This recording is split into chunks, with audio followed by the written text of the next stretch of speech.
ಹಾಕೊಂಡಿ ಬರುವಾಗ ಜಜ್ಜತೈನು ಕಾಲಾಗ ಹಾಕೊಂಡಿ ಬರುವಾಗ ದೇವಲೋಕದಿಂದ ಅಸುರರೊಳಗೆ ಇಳಿದು ಬಂದಂಗ ನನ್ನ ನೋಡಿ ನೀ ನಕ್ಕಾಗ ಮನಸಾಯ್ತು ನನಗೆ ನೀ ನಿನ್ನ ಮ್ಯಾಗ ನನ್ನ ನೋಡಿ ನೀ ನಕ್ಕಾಗ ಮನಸಾಯ್ತು ನನಗೆ ನೀ ನಿನ್ನ ಮ್ಯಾಗ ಮನಸ್ಸಾತು ನಿನ್ನ ಮ್ಯಾಗ ಕನಸಾತು ನಿನ್ನ ಮ್ಯಾಗ ಮನಸ್ಸಾತು ನಿನ್ನ ಮ್ಯಾಗ ಕನಸಾತು ನಿನ್ನ ಮ್ಯಾಗ ನನ್ನ ಗೆಳತಿ ನನ್ನ ನೋಡಿ ನೀನಗತಿ ನನ್ನ ನೋಡಿ ನೀನಗತಿ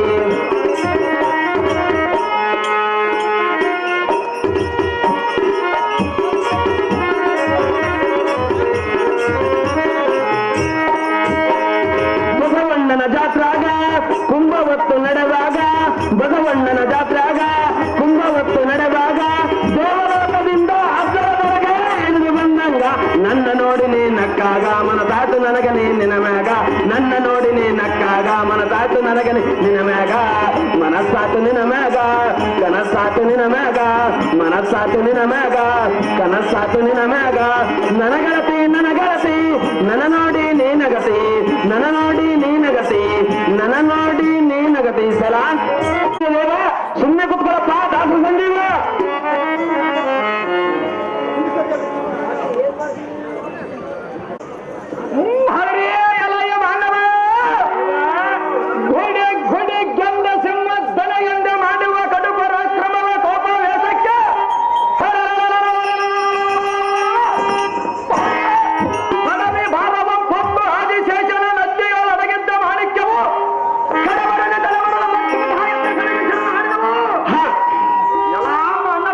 ದೇವ ಎಂಥ ದೃಢ ವಿಕ್ರಮಾನ್ವಿತನ ಮುಂದೆ ಮುಂಭಾಗದೋಲ್ಲಕರ ಜಡಜಂಗಲ ಮುಗಿದು ಮಾತನಾಡಿಸುವ ಮಾನವ ಶಿರೋಮಣಿ ನೀಡಿದಾರನೆ ನರದೆ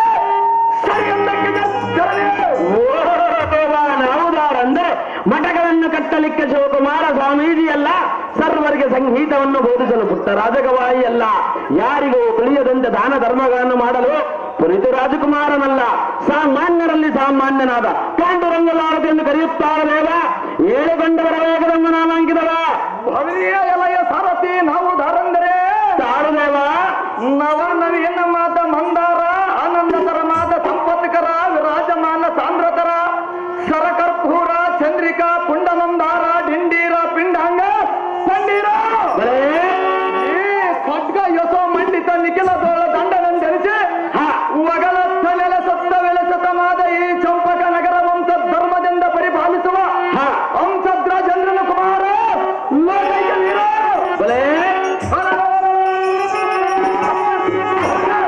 ಧರ್ಮನೆಂಬ ಧೀರ ವೈರಿಯ ಎದೆಯೋಳ ನಾಡಿದ ಎಲ್ಲ ಹೆಸರ ಜಾಗೃತಿಯಿಂದ ಜೈವೇರಿಯನ್ನು ಒಡೆಸ ವಿಚಾರ ನಿನ್ನ ಕೊರ ಹಾಕಿಸುವೆನ ಜಾತ ಮಲ್ಲಿಗೆ ತಮ್ಮಿಷ್ಟಂತಾಗಲೇವ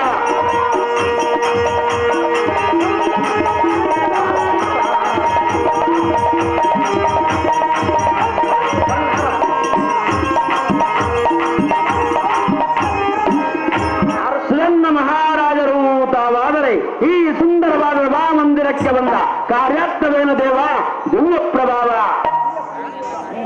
ಎಲೆಯ ಸಾರಥಿ ನಾವು ದಾರಂದರೆ ತಾರುದೇವ ಈ ಶೃಂಗಾರ ತರಮಾದ ರಂಗ ಮಂಟಪಕ್ಕೆ ಬಂದ ಕಾರಣವೇನೆಂದು ಕೇಳಿಯ ಹೌದು ದೇವ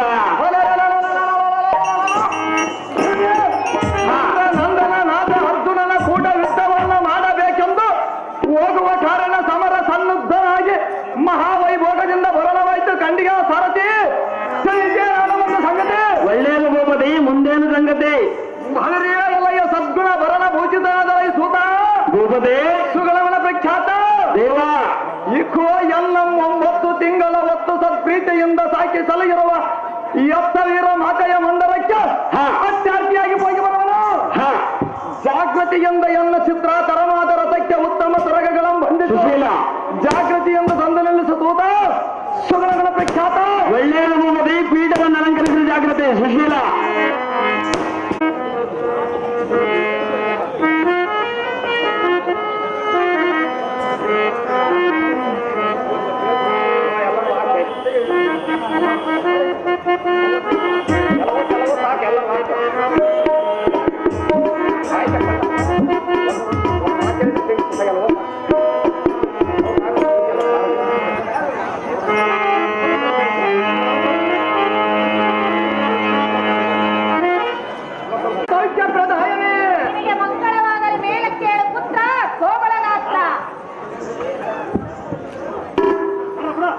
ತನಯ ಅಹೋ ಅಮ್ಮಯ್ಯ, ರತ್ನ ಖಚಿತವಾದ ರಥವನ್ನು ಏರಿ ನೀನು ಹೋಗುವ ಪಯಣವೆಲ್ಲಿಗೆ ಪುತ್ರ? ನಾನು ಹೋಗುವ ಪಯಣದ ಗಟ್ಟು ನಿನಗೆ ಯಾತಕ್ಕೆ ಬೇಕು ಮಾತೆ? ಕಂದ ಅಮ್ಮಯ್ಯ, ನಿನ್ನ ತಾಯಿ ಅಲ್ಲವೇ? ಎಷ್ಟು ಮಾತರಕ್ಕೆ ತಿಳಿಸುವುದಲ್ಲ ಜನನೇ ಪುತ್ರ ಅಮ್ಮಯ್ಯ. ಹಾಗಾದ್ರೆ ಹೇಳುವನು ಕೇಳು. ಅದೇನು ಚೆನ್ನಾಗಿಯಲ್ಲ ಮಾತೆ?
ರೋಷದಿಂದ ಹೋಗುವ ನಿನ್ನ ಕಾರ್ಯವೆಲ್ಲಿಗೆ ಪುತ್ರ?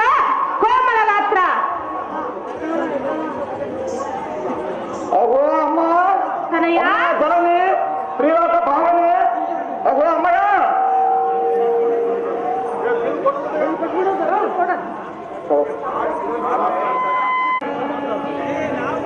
ಪರಮ ಪ್ರಖ್ಯಾತೆ ಮಗನೇ, ಪರಬಲ ತ್ರಿಮೀರ ಮಾರ್ಕಂಡ ಚಂಡ ಪ್ರಚಂಡನಂತೆ ಮೆರೆಯುವ ಮೂರು ಲೋಕದ ಗಂಡ ಗಾಂಡೇವಿ ಎಂಬ ಮಧ್ಯಮ ಮಾಂಡವನಾದ ಯಜ್ಞಾಸದ ಕುದುರೆ ಎಂಬ ಕಟ್ಟಿರುವವು. ಅಹೋ ಅಮ್ಮಯ್ಯ, ಸತ್ತ ಅನ್ನುವವು ಕಟ್ಟಿದ ದಿಟ್ಟ ಸುಧನ್ಮನ ಪಕ್ಕೆಲವಗಳ ತಟ್ಟನೆ ಮರದ ನೆಟ್ಟೊಟ್ಟಿ ಸಿಟ್ಟಿನಿಂದ ಎನ್ನೋಳ ಕದನಕ್ಕೆ ಬಂದು ಕಿರೀಟಿ ಒಡನ ಎನ್ನಯ ಬಡುದರ ಪರಾಕ್ರಮವನ್ನು ತೋರಿಸುವನು, ಇನ್ನೆನ್ನ ಸಂತೋಷಗೊಳಿಸುವನು. ಅಹೋ ಅಮ್ಮಯ್ಯ, ಸತ್ತು ಪ್ರಯುಕ್ತ ತಟ್ಟನ ಎನ್ನಗೆ ಅಪ್ಪನ ಕೊಟ್ಟು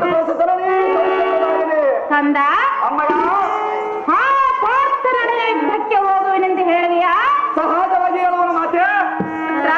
ಅಮ್ಮಯ್ಯ, ಪಾರ್ಥನೆಂದರೆ ಸಾಮಾನ್ಯದವನೆಂದು ಹೇಳಿದೆಯಾ? ಸಾಮಾನ್ಯದವನ ಮಾತೆ. ಕಂದ ಜನನೇ, ಮೂರು ಲೋಕಕ್ಕೆ ಗಾಂಡಿವಿಯಾಗಿ ಮೆರೆದವನು ಆ ಪಾರ್ಥನ.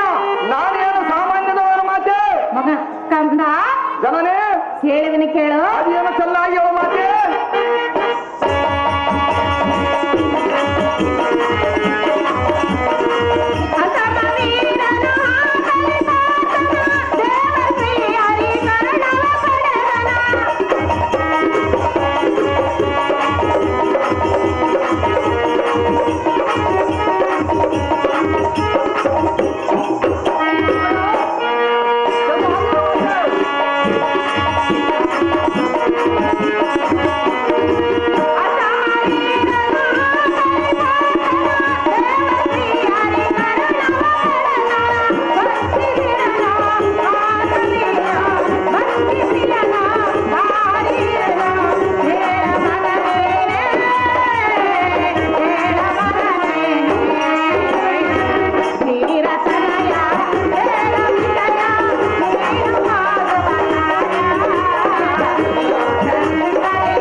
ನಾನೇನು ಸಾಮಾನ್ಯದವನು ಮಾತೆ. ಪುತ್ರ ಜನನೇ, ಆತನ ಬೆಂಬಾಲವಾಗಿ ಮೈದುನ ಆ ಶ್ರೀಹರಿ ಇರುವನು ಕಂದ.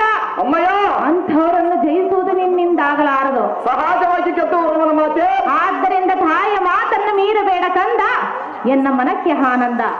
ಅಮ್ಮ ಜನನಿ ಶ್ರೀಲೋಕ ಭಾವನೆ ಮಗನೇ, ಸ್ವಲ್ಪ ವೆಚ್ಚದ ಬಳಿಕ ಮುಖಂದನನ್ನ ಕಾಣದಿರಲು ಈ ದೇಹ ವಿದ್ಯೆಯನ್ನು ಸಾರ್ಥಕವೆಂದು ಹೇಳಿದೆಯಲ್ಲ, ಆ ಮಾತೇನು ಸುಳ್ಳಲ್ಲ.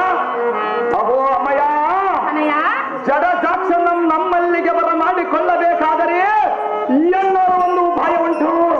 ಹೌದೇ? ಅದು ಏನೆಂದರೆ, ಅದು ಹೇಗೆ ಪುತ್ರ? ಕೈ ಹಿಡಿದು ಎಳೆದರೆ ಮೈ ತಾನೆ ಬರವ ಎಂಬ ಗಾದೆಯಂತೆ ಶ್ರೀಕೃಷ್ಣ ಮೈದುನನಾದ ಅರ್ಜುನನ ಕಾಯವನ್ನು ನಾವು ನೋಯಿಸಿದರೆ ತೋಳಜಾಕ್ಷರಮ್ಮ ಅವನನ್ನು ಕಾಯುವುದಕ್ಕೆ ತಾನೇ ಸಾರಥಿಯಾಗಿ ಬರುವನಂತೆ. ಸತ್ ಕಾಲದೋಳ ಶ್ರೀಕೃಷ್ಣ ಮೂರ್ತಿಯನ್ನು ನಾವೆಲ್ಲರೂ ಕಾಣಬಹುದು. ಇದಕ್ಕೆ ಸಂಶಯ ಏನೆಂಬುದು ಮಾತೆ ಲೋಕಮಂಜಾತೆ. ಮಗನೇ, ಅಮ್ಮಯ್ಯ, ಹಾಗಾದ್ರೆ ಇದಲ್ಲದೆ ಹೇಳಿದ್ರೆ ಕೇಳು. ಅದೇನು ಚೆನ್ನಾಗಿ ಮಾತೆ.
ಮಗನೇ, ಅಮ್ಮಯ್ಯ, ಸಾಮಾನ್ಯದ ಕೆಲಸವಲ್ಲ.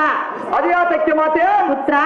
ಜನನೇ, ಅರ್ಜುನನನ್ನು ಹಿಡಿದಾಗ ಆ ಮುಖಂಡನು ಪ್ರತ್ಯಕ್ಷವಾಗಿ ನಿನಗೆ ದೊರೆಯುವನು. ಹಾಗಾದರೆ ಮಾತ್ರ ನಮ್ಮ ಆತ್ಮಕ್ಕೆ ಶಾಂತಿ ಸಿಗೋದು ಕಂದ. ಈಗ ತಿಳಿತೆ ಇದರ ಮಾತಿನ ಮರ್ಮದಿಂದ. ಅಮ್ಮಯ್ಯ, ನನ್ನ ಕಠಿಣೋಕ್ತಿಯನ್ನು ಕೇಳಿದ ಮಾತ್ರನು ಮತ್ತಷ್ಟು ಭಾಷೆಯು ನಿಶ್ಚರಿಸಲಾರದು. ಅಹೋ ಜನನೇ,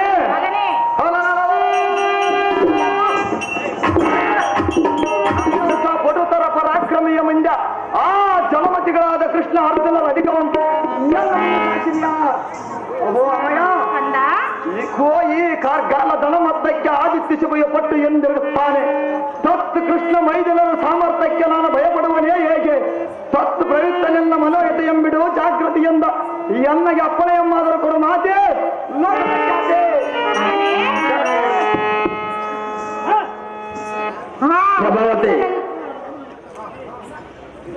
ಮಗನೇ, ಆ ಮುಕುಂದನನ್ನು ಕಾಣಬೇಕೆಂದು ನಿನ್ನ ಮನದ ಆಸೆಯಾಗಿರುವುದು. ಪುತ್ರ ಜನನೇ, ಹಾಗಾದ್ರೆ ಹೇಳುವಿನಿ ಕೇಳು. ಚೆನ್ನಾಗಿ ಮಾತೆ.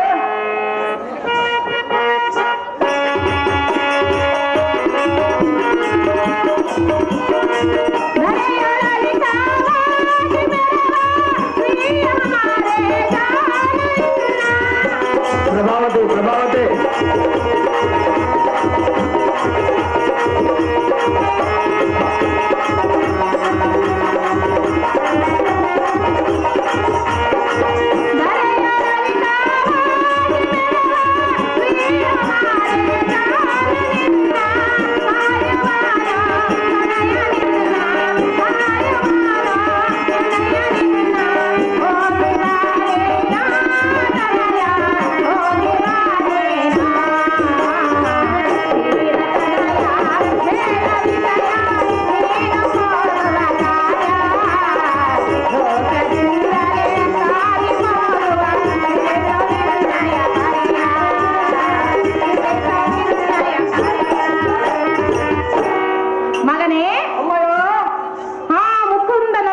ದೊರೆಯುವುದಾದರೆ ಆ ಮುಕುಂದನನ್ನು ಕಟ್ಟಿ ಇಲ್ಲಿಗೆ ತಂದು ನಮ್ಮೆಲ್ಲರ ಶಾಂತಿಯನ್ನು ನೀನು ಕಾಣಬೇಕು. ಹೌದು ಮಾತೆ. ಪುತ್ರ, ಜನನೇ, ಹಾಗಂದಾಗ ಮಾತ್ರ ಉದ್ಘೋಷವಾಗುವುದು. ಸಹಜವಾಗಿ ಗೆದ್ದವರು ಮನ ಮಾತೆ ಪುತ್ರ ಜಲನೆ ಜಾಗ್ರತೆಯಿಂದ ಇನ್ನು ಹೋಗಿ ಬಾ ಪುತ್ರ ಕೋಮಲಗಾತ್ರ. ಇಷ್ಟದಂತಾಗವ ಮಾತೆ.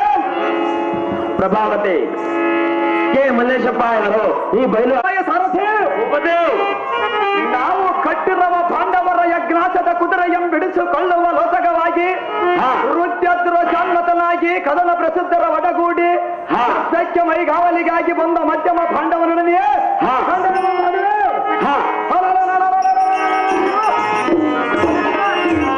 ಮಾನಸನಾಗಿ ಕಲಹಕ್ಕೆ ಬಂದಿರುವ ಕಡುಗಲಿಗಳ ದೈರಾಜ್ಯವಂ ಗದ್ದಲ ಕವಂಚ ಚಿಕ್ಕ ಬ್ರಹ್ಮಾಂಡವೇ ಬರ್ರನ ಬೀರುವಂಚರನ ಬೇರೆಯಮ್ಮಡಿ ಯಾಕೆಂಬಡಿ ಸಮ್ಮಿಶ್ರಂತಾಗಲಿ ದೇವ. ಈ ಪಾಲದಲ್ಲಿ ಎಷ್ಟು ಮಂದಿ ವೈರಿಗಳಿದ್ದರೆ ದಿಟ್ಟ ಸುಧಾಮನಿಗೆ ಅಡಿಯಲ್ಲವೆಂದು ಅಡಿಗಡಿಗೆ ಜೈಬೇರಿಯನ್ನು ಓಡಿಸಲ ಭಾರತಿ ಓಡಿಸಿ ಜೈಬೇರಿಗೆ ಆಕೃತಿ ಸಮ್ಮಿಶ್ರಂತಾಗಲಿ ದೇವ.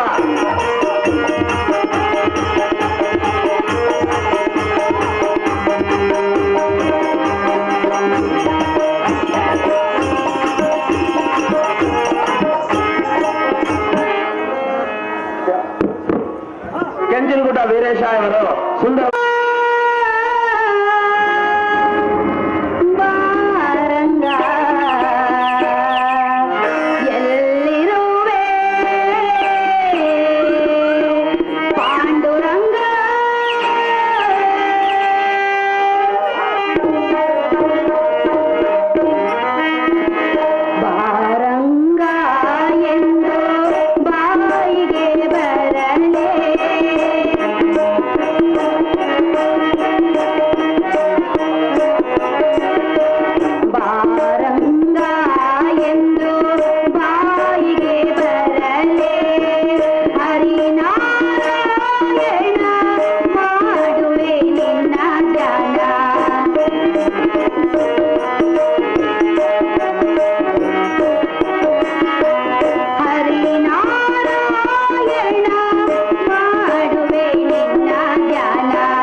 ಕೊಡ್ತಾರೆ. ಮ್ಯಾನೇಜರ್ ಅಂಬಣ್ಣ ಬಂದು ಸ್ವೀಕರಿಸಬೇಕು.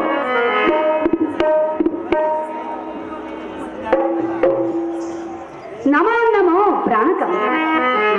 ಐಶ್ವರ್ಯ ವಸ್ತು ಮೇಲೆ ಕೇಳಿ ಪ್ರಾಣಕಾಂತಿಯ ಗುಣವಂತೆ ಅಹೇ ಪ್ರಿಯೇ, ಆತ್ಮದಿಂದ ಎಲ್ಲಿಗೆ ಹೋಗುತ್ತಿರುವೆ? ನಾನು ಹೋಗುವ ಪಯಣದ ವಸ್ತು ನಿನಗೆ ಅದಕ್ಕೆ ಬೇಕು ಕಾಂತೆ. ಸತ್ಯರಾದ ಎನ್ನ ಮುಂದೆ ತಿಳಿಸಬೇಕು ಕಾಂತ. ಎಷ್ಟು ಮಾತರಕ್ಕೆ ತಿಳಿಸುವುದಿಲ್ಲ ಕಾಂತೆ. ಕರದಲ್ಲಿ ಖಡ್ಗವನ್ನು ಹಿಡಿದಿರುವೆ, ಕೊರಳಲ್ಲಿ ಮುತ್ತಿನ ಹಾರವನ್ನು ಹಾಕಿಕೊಂಡಿರುವೆ. ಇಷ್ಟೊಂದು ಕೋಪದಿಂದಿರುವೆ. ನಾನು ಹೋಗುವ ಪಯಣದ ವಸ್ತು ನಿನಗೆ ಬೇಕು ಸುಂದರಿ. ಇಷ್ಟೊಂದು ಕೋಪದಿಂದಿರುವೆ. ಇಲ್ಲ ಕಾಂತೆ. ಎಲ್ಲಿಗೆ ಹೋಗುತ್ತಿರುವೆ? ನಾನು ಹೋಗುವ ಪಯಣದ ವಸ್ತು ನಿನಗೆ ಬೇಕು ಸುಂದರಿ. ಹೇಳುವೆನು ಕೇಳು ಕಾಂತ. ಭೂಲೋಕದ ಮಹಾವೀರ, ಭಾರತದ ಧುರಧೀರ, ಸುಂದರ ಪ್ರಿಯಕರ, ತಿಳಿಸೋ ಪಯಣದ ವಿವರ.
ಕರದಲ್ಲಿ ಖಡ್ಗವನ್ನಿಡಿದು ರತ್ನ ಕಟ್ಟವಾದ ರಥವನ್ನು ಏಳಿ ಧನುರ್ಧಾರಿಯಾಗಿ ಎಲ್ಲಿ ಹೋಗುತ್ತಿರುವೆ?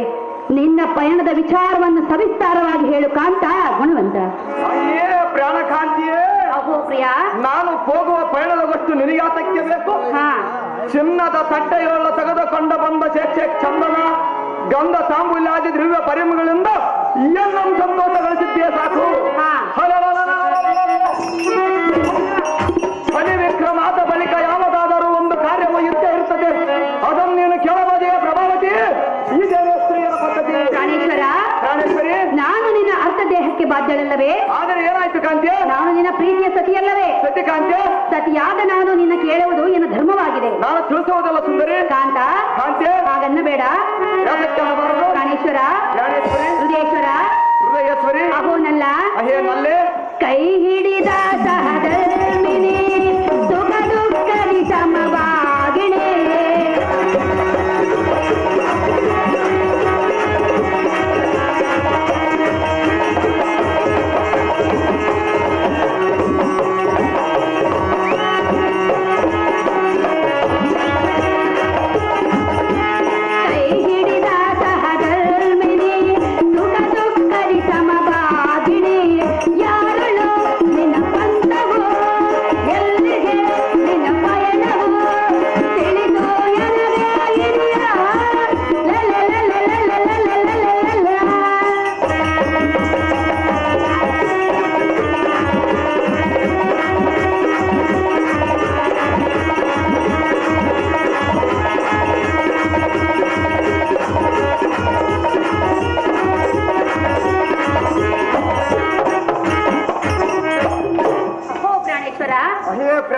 ನಿನ್ನ ಅರ್ಧ ದೇಹಕ್ಕೆ ಬಾಧ್ಯಳಾದ ಕಾರಣ ಪಯಣದ ವಿಚಾರವನ್ನು ಕೇಳುವುದು ಎನ್ನ ಧರ್ಮವಾಗಿದೆ. ಹೃದಯೇಶ್ವರ, ಸತಿಯಳ ಮುಂದೆ ತಿಳಿಸಿದ ವಿಷಯವಾದರೂ ದಾಸ್ಯವುದು. ಆದ್ದರಿಂದ ನೀನು ಎನ್ನ ಮೇಲೆ ಬಂಧವನ್ನು ಮಾಡದೆ ನಿನ್ನ ವಿಚಾರವನ್ನು ಸವಿಸ್ತಾರವಾಗಿ ಹೇಳನಲ್ಲ, ಕೇಳೆನ್ನ ಸೊಲ್ಲ. ಅಯ್ಯೇ ಪ್ರಾಣ ಸಖಿ, ಸಾಕು ಮಾಡು ನೀನು ಕೇಳುವ ಸಂಗತಿ. ಅದು ಯಾತಕ್ಕೆಂದರೆ ಅದು ಏತಕ್ಕೆ ಪೃಥ್ವಿಯ ಮೇಲೆ ದಾವ ನರನೆ ಆಗಿರಲಿ, ತಾನು ಮಾಡುವ ಕಾರ್ಯವು ತನ್ನ ನಾರಿಯರ ಮುಂದೆ ಸಾರಿ ಹೇಳಬಾರದೆಂಬ ಶಾಸ್ತ್ರ ಸಂಬಂಧ ಬರುವುದು. ಆದ ಕಾರಣ ವಾರಿಗೆ ನಾರಿಯರ ಒಡಗೂಡಿ ಶೋಭತರವಾದ ಅರಮನೆಯನ್ನು ಸೇರಿ ಚತುರಂಗ ಮೊದಲಾದ ಪರಿಪರಿ ಆಟಗಳನ್ನು ಮಾಡಿ ಒತ್ತು ಕಳೆಯುವಂತವಾಗಿ ಕಾಮನೆ ಕರಂಕರಾಮನೆ. ಅಹೋ ಪ್ರಾಣೇಶ್ವರ, ನೀನು ಈ ರೀತಿ ಹೇಳಿದರೆ ನಿನ್ನ ವಾಕ್ಯವನ್ನು ನಾನು ಒಪ್ಪುವುದಿಲ್ಲ.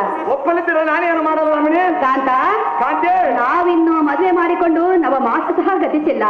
ಕಾಂತ, ಇಷ್ಟು ಬೇಗ ಹೊರಟು ಹೋದರೆ ನನ್ನ ಗತಿ ಏನು? ನಾನೇನು ಮಾಡಲು ಸುಂದರಿ? ಟಪೋರಿ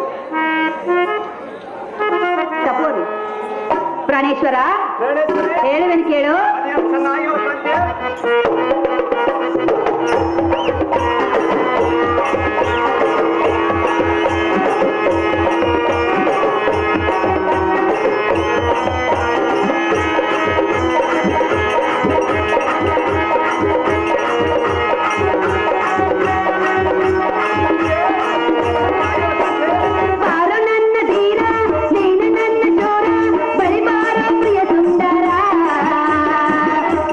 ಪ್ರಿಯತಮ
ತಿಳಿಸಿದೆಯಲ್ಲ.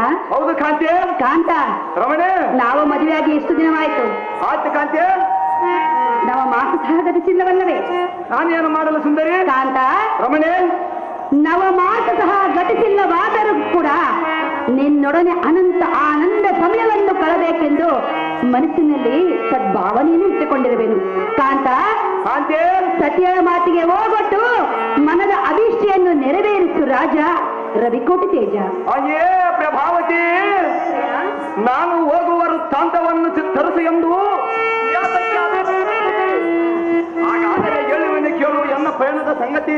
ಕಾಂತ, ಬಾಪುರೇ ಪಾಂಡು ಪುತ್ರರು ರಿಪಿಕುಲ ಪ್ರಚಂಡ ಮರ್ಥಂಡ ಗಂಡಿಗಲಿಗಳ ಗಂಡ ಕೋದಂಡ ವಿದ್ಯೆತೋಳ ಪಾಂಡಿತ್ಯನೆಂದೆನಿಸಿದ ಮಧ್ಯಮ ಪಾಂಡವನೊಡನೆಯೇ ಖಂಡನವು ಮಾಡುವೆ. ಅವನ ಕೆಂಗಣಿಸಿ ಶೌರ್ಯವನ್ನು ನಿಲ್ಲಿಸಿ ಜಗದ್ರಕ್ಷಕನಾದ ಶ್ರೀಕೃಷ್ಣನ ಮುಂದೆ ಎನ್ನ ಭುಜಬಲದ ಪರಾಕ್ರಮವನ್ನು ತೋರಿಸಿ ಜಯಪ್ರದವನ್ನು. ಅಹೇ ಕಾಂತಿ, ಅಹೋ ಪ್ರಿಯ, ಇದು ಅಲ್ಲದೆ ಅತಿ ದೌತಿಕ ಅತಿ ಚೌತಿಕ ಆಧ್ಯಾತ್ಮಿಕ ಎಂಬ ಪಾತ್ರದ ತೋಳ್ವೆಂದು ಬೆಸರಗೊಂಡಿರುವ ಈ ದೇಹವನ್ನು ಮುಕ್ಕುಂದನ ಪಾದಾರ್ವ ಎಂದಕ್ಕೆ ಅರ್ಪಿಸಿ ಮುಕ್ತಿಯಂ ಪಡೆಯುವನ್ನು ಕೇಳಿದೀಗ ರಮಣೆ ಕಲಿಕ್ಕಿರವಾಣಿ. ಪ್ರಾಣೇಶ್ವರಿ, ನಾವು ಮದುವೆಯಾಗಿ ಸ್ವಲ್ಪ ದಿನವಾದ ಕಾರಣ ಹೌದು ಕಾಂತಿ, ನಿನ್ನೊಡನೆ ಸಂತೋಷದಿಂದ ಕಾಲ ಕಳೆಯಬೇಕೆಂದು ಆಸೆಯನ್ನಿಟ್ಟುಕೊಂಡಿರುವೆನು. ಹೌದೇನು ಸುಂದರಿ? ಪ್ರಾಣೇಶ್ವರ, ಪ್ರಾಣೇಶ್ವರಿ, ನನ್ನ ಪತಿ ದೇವರಾದ ನೀನು ನನಗೆ ದೇವರ ಸ್ವರೂಪವಲ್ಲವೇ? ಹೌದು ಸುಂದರಿ. ನೀನಲ್ಲದೆ ನನ್ನ ಕಷ್ಟಗಳನ್ನು ಮತ್ತಾರೋ ಆಲಿಸುವರು. ನನ್ನ ಜನಕನ ಆಜ್ಞೆ ಆಗಿರುವುದಲ್ಲ ಕಾಂತಿ. ಕಾಂತ, ರಮಣೆ, ಹಾಗಾದ್ರೆ ನನ್ನ ಮನದೊಳಗಿರುವ ನೋವನ್ನು ನಾನು ಯಾರ ಮುಂದೆ ಹೇಳಿಕೊಳ್ಳಬೇಕು? ನಾನೇನು ಮಾಡಲು ಸುಂದರಿ? ಪ್ರಾಣೇಶ್ವರ, ಪ್ರಾಣೇಶ್ವರಿ, ಒಂದು ವೇಳೆ ನನ್ನ ಮಾತನ್ನು ಒಪ್ಪಿ ನೀನು ಅರಮಂದಿರಕ್ಕೆ ಬಂದಿದ್ದೆ ಆದರೆ ಹೇಳುವೆನು ಕೇಳು. ಅದೇನು ಚೆನ್ನಾಗಿರೋ ಕಾಂತಿ.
ಗೊತ್ತಿಲ್ಲವೇ ಕಾಂತ?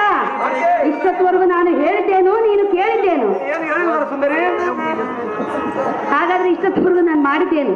ನೀನು ಏನು ಮಾಡಿರೋ ಸುಂದರಿ? ಗೊತ್ತಿಲ್ಲವೇ? ಈ ಜನರಿಗೆ ಗೊತ್ತಲ್ಲ ಸುಂದರಿ? ನಿನಗೆ? ನನಗೆ ಗೊತ್ತಲ್ಲ ಸುಂದರಿ. ಪ್ರಾಣೇಶ್ವರ, ನಾನು ಏತಕ್ಕಾಗಿ ನೀನು ಹೋಗಬೇಡ ಎಂದು ಕೇಳಿದ್ದೇನೆಂದರೆ,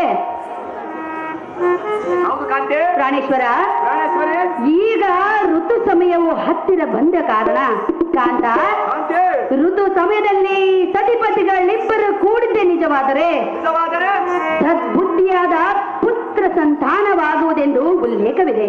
ಕಾಂತ, ಕಾಂತೆ, ಸತಿಯಾದ ಎನ್ನ ಮೇಲೆ ಕರುಣೆ ತೋರಿ ನನಗೆ ಪುತ್ರ ಸಂತಾನವನ್ನು ನೀಡೆಂದು ಕರಮುಗಿದು ಬೇಡಿಕೊಳ್ಳುವೆನು ಕಾಂತ. ಮಹಾಗುಣವಂತ ಆಯೇ ಮತ್ತಗಜ ಗಾಮನೇ, ಅಹೋ ಪ್ರಿಯ, ಎನಗೊಂದು ಪುತ್ರ ದಾನವನ್ನಿಟ್ಟೋಗಂದ ನುಡಿಯುವ ನಿನ್ನ ನುಡಿ ಮೊದಲ ತಂಗಲು ಸತ್ಯವೇ ಸರಿ. ಹಾಗಾದರೆ ಪುತ್ರ ದಾನವನ್ನಿಡಲು ಇಂದು ನಿನಗೆ ಸಮಯವಲ್ಲ. ಅದು ಯಾತಕ್ಕೆಂದರೆ ಏತಕ್ಕೆ ಕಾಂತ?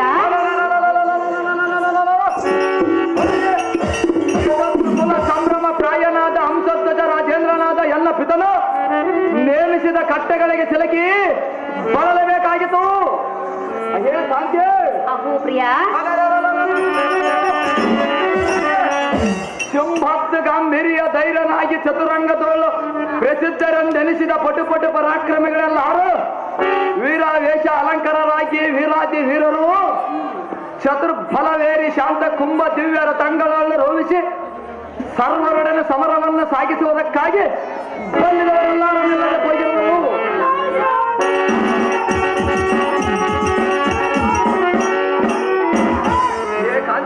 ಅಹೋ ಪ್ರಿಯ, ಮತ್ತು ಪೀತಾಗ್ಲಿಯ ಮುಲ್ಲಂಚಿ ನಾನು ನೋರ್ವನೇ ಪುರದೊಳಗೆ ನಿಂತರೆ ರಾಜಾಗ್ಲಿಯನ್ನು ಅನುಭವಿಸಿ ತೋಳಲ್ಲಿ ಕಷ್ಟಪಡಬೇಕಾಗಿತ್ತು.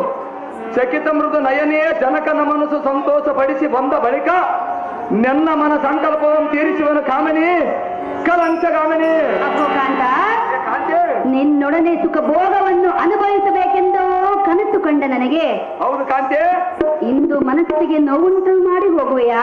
ನಾನೇನು ಮಾಡುವೆ ಸುಂದರಿ? ಕಾಂತ, ಜನಕನ ಆಜ್ಞೆ ಆಗಿರುವುದಲ್ಲ ರಮಣಿ. ಅರಮಂದಿರದಲ್ಲಿ ಸುಖ ಭೋಗದಿಂದ ಕಾಲ ಕಳೆಯಬೇಕೆಂದುಕೊಂಡಿದ್ದೆ. ಇವಾಗ ಯುದ್ಧ ಮಾಡುವ ಸಮಯವಲ್ಲ ರಮಣಿ. ಬೇಡ ಬೇಡ ಕಾಂತ. ನೀನು ಬೇಡ ಬಂದರೆ ನಾನು ನಿಲ್ಲುವುದಿಲ್ಲ ಕಾಂತ. ಕಾಂತೆ, ಸುಖದಲ್ಲಿ ಓಲಾಡುವಾಗ ಕಾಂತ, ಆ ಸ್ವರ್ಗ ಸುದೆ ಪ್ರಿಯ, ಆ ಸ್ವರ್ಗ ಸುದೆ ಸವಿದಂತೆ ಮನಕ್ಕೆ ಹರ್ಷ. ಪ್ರಿಯ, ಒಂದು ವೇಳೆ ನೀನು ಒಪ್ಪಿಕೊಂಡರೆ ಹೇಗಾಗುವುದು ಗೊತ್ತೇ? ಅದು ಹೇಗಾಗುವುದು ಕಾಂತೆ? ಉಲ್ಲಾಸ ಉಲ್ಲಾಸ ಉಲ್ಲಾಸ, ಸಂತೋಷ ಸಂತೋಷ ಸಂತೋಷವು ಸುಖದಲ್ಲೇ ಓಲಾಡುವಾಗ ಆ ಸ್ವರ್ಗ ಸುದೆಯೋ, ಆ ಸ್ವರ್ಗ ಸುದೆಯೋ ಸವಿದಂತೆ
ಪ್ರಾಣೇಶ್ವರ, ಜ್ಞಾನೇಶ್ವರಿ, ಹೃದಯೇಶ್ವರ, ಹೃದಯೇಶ್ವರಿ, ಇದೆಲ್ಲವೂ ಗೊತ್ತು, ಅದು ಗೊತ್ತಿಲ್ಲವೇ?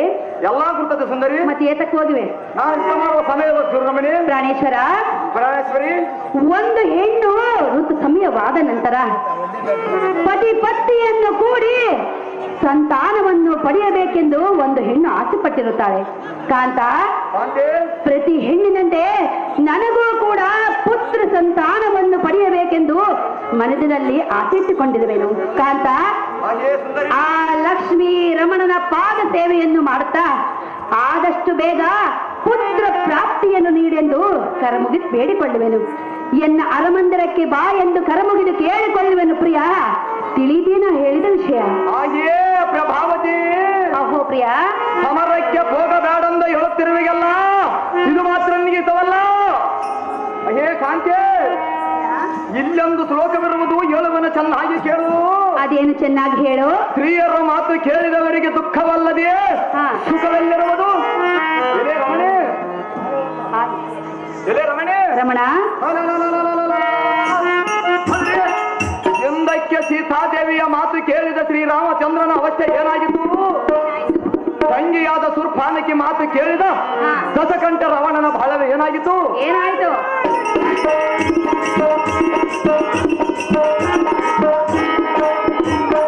ಈಗ ನನಗೆ ಅಡ್ಡಗಟ್ಟಿ ಗೊಡ್ಡ ಅರಟಿ ಎಂಬಡೇ ಬೇಡ. ಹಾ. ಸುಮ್ಮನೆ ಹೋಗಿ ಮೂರ್ಖವಂತೆ ಋತಾಯನ್ನ ಯಾತಕ್ಕೆ ಕಾಡುತ್ತೀರಿ? ಕಾಂತ, ಕಾಂತೆ, ನಾನು ಹೋಗುವುದಿಲ್ಲ. ನೀನು ಹೋಗುವುದಿಲ್ಲ ಅಂದ್ರೆ ನಾನೇನು ಮಾಡಲ್ಲ ರಮಣೆ. ಹೋಗಲು ಬಂದಿಲ್ಲ, ನಿನ್ನನ್ನು ಕರೆದುಕೊಂಡು ಹೋಗಲಿಕ್ಕೆ ಬಂದಿರುವೆನು. ನಾನು ಬರುವುದಿಲ್ಲ ಕಾಂತೆ. ಒಂದು ವೇಳೆ ನೀನು ಬಂದಿದ್ದೇ ಆದರೆ ನಮ್ಮಿಬ್ಬರ ಜೋಡಿ ಹೇಗಿರುವುದು ಗೊತ್ತೇ? ಹೇಗಿರ್ಬೋದು ಸುಂದರಿ? ಕಾಂತ, ಕಾಂತೆ,